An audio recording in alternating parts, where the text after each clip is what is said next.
हमारे विचार बीज हैं और जीवन उस बीज का फल। हेलो साथियों, कैलाश सिसोदिया का प्यार भरा अभिवादन स्वीकार कीजिए। साथियों, संसार में कई प्रकार की शक्तियां विद्यमान हैं।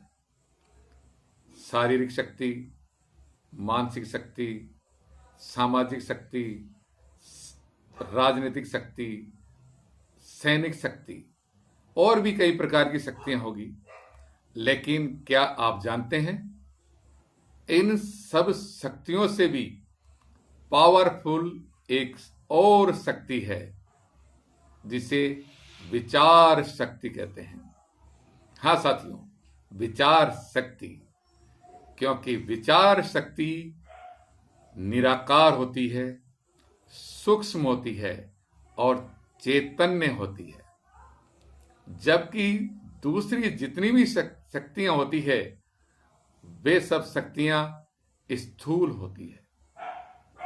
स्थूल की अपेक्षा सूक्ष्म शक्ति बहुत ही पावरफुल होती है। जैसे पानी से कई गुना शक्ति वाष्प में होती है। जैसे जैसे स्थूल से सूक्ष्म की ओर बढ़ते हैं वैसे वैसे शक्ति बढ़ती जाती है। ये शक्ति सृजन की भी हो सकती है और विध्वंस की भी हो सकती है। यदि सृजन की शक्ति है तो बहुत कुछ नया किया जा सकता है, नव निर्माण किया जा सकता है। और यदि विध्वंस की है तो विध्वंस भी किया जा सकता है, मानव जाति को खत्म किया जा सकता है।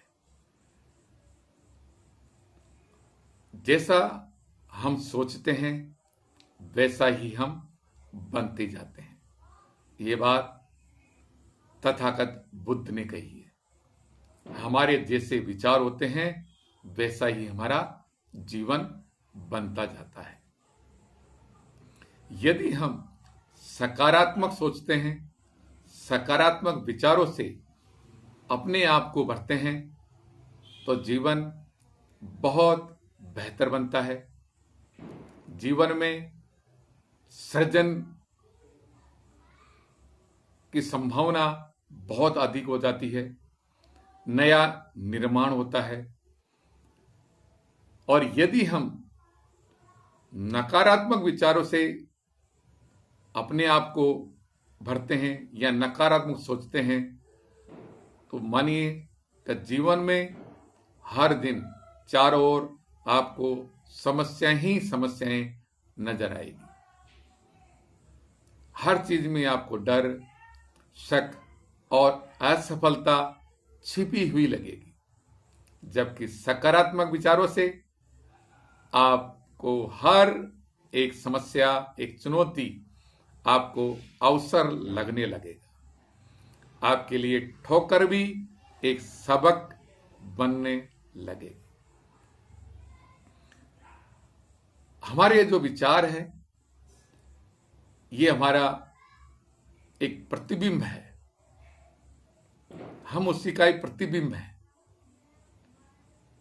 तो हम बेहतर सोचें, अच्छा सोचें, सकारात्मक सोचें ताकि जीवन में कुछ नया निर्माण कर सकें, जीवन को महका सकें, जीवन में फूल खिला सकें, जीवन में लोगों की सेवा कर सकें, लोगों का भलाई कर सकें, लोगों की तकलीफें दूर कर सकें।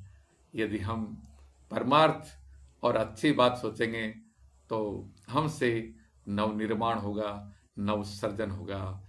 इन्हीं शब्दों के साथ नमो बुद्धाय, जय भीम।